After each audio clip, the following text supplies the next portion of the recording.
Hi friends, today என்ன video பார்த்தீங்கன்னா ஒரு அருமையான சுவையான கலவை மீன் குழம்பு எங்கள் வீட்டில் பண்ண போகிறோம்.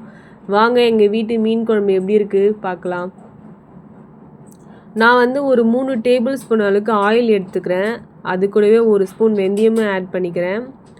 நெக்ஸ்ட் ஒன் பார்த்தீங்கன்னா மீன் எல்லாம் க்ளீன் பண்ணி எடுத்துருக்கேன். இதில் பார்த்தீங்கன்னா டிஃப்ரெண்ட் டைப் ஆஃப் மீன் இருக்குது. ஸோ எல்லாத்தையுமே க்ளீன் பண்ணி எடுத்தாச்சு.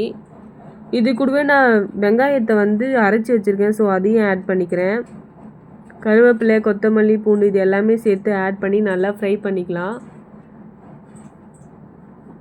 ஒரு ஸ்பூன் மஞ்சத்தூளை ஆட் பண்ணி நல்லா ஃப்ரை ஆகிற அளவுக்கு ஃப்ரை பண்ணிவிட்டு நெக்ஸ்ட் ஒன் பார்த்திங்கன்னா நான் அரைச்ச தக்காளியும் ஆட் பண்ணிக்க போகிறேன். நார்மலாகவே நம்ம குழம்பு வைக்கும்போது மண் சட்டியில் குழம்பு வைக்கும்போது ரொம்பவே டேஸ்ட்டாக இருக்கும். அதுவும் மீன் குழம்புலாம் சொல்லவே வேணாம், ரொம்பவே நல்லாயிருக்கும். நீங்களும் கண்டிப்பாக ட்ரை பண்ணி பாருங்கள். இப்போ நல்லா வதங்கிடுச்சு. ஸோ ஆல்ரெடி நான் புளி கரைசல் ரெடி பண்ணி வச்சுருக்கேன். இது என்ன பார்த்திங்கன்னா நார்மலாக நம்ம வீட்டில் யூஸ் பண்ணுற புளி, குழம்பு மிளகாத்தூள் இது எல்லாத்தையும் நல்லா ஆட் பண்ணி வச்சுருக்கேன். ஸோ அதையும் ஆட் பண்ணிக்கிறேன். அவ்வளோதான், ஓரளவுக்கு மீன் குழம்பு ரெடி ஆகிடுச்சு. இப்போ பார்த்திங்கன்னா மீன் எடுத்து போட்டு நம்ம இறக்கிட்டால் நம்ம வீட்டு மீன் குழம்பு ரெடி ஆகிடும்.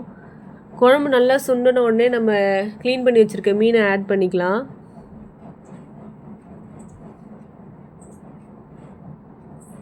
மீனை ஆட் பண்ணி ஒரு 10 மினிட்ஸ் ஆர் 5 மினிட்ஸ் வெயிட் பண்ணிங்கன்னா மீன் நல்லா வெந்துடும். ஸோ அழகான நம்மளுக்கு மீன் குழம்பு ரெடி ஆகிடும். மீன் குழம்புல இன்னும் சுவை அதிகமாக்க நான் மாங்காய் கொஞ்சம் ஆட் பண்ணிக்கிறேன். மாங்காய் மீன் குழம்பு ரொம்பவே நல்லாயிருக்கும். ஆல்மோஸ்ட் எங்கள் வீட்டு மீன் குழம்பு ரெடி ஆகிடுச்சு. எங்கள் வீடியோ உங்களுக்கு பிடிச்சிருந்தா எங்கள் சேனலை லைக் பண்ணுங்கள், ஷேர் பண்ணுங்கள், கமெண்ட் பண்ணுங்கள். தேங்க்ஸ் ஃபார் வாட்சிங்.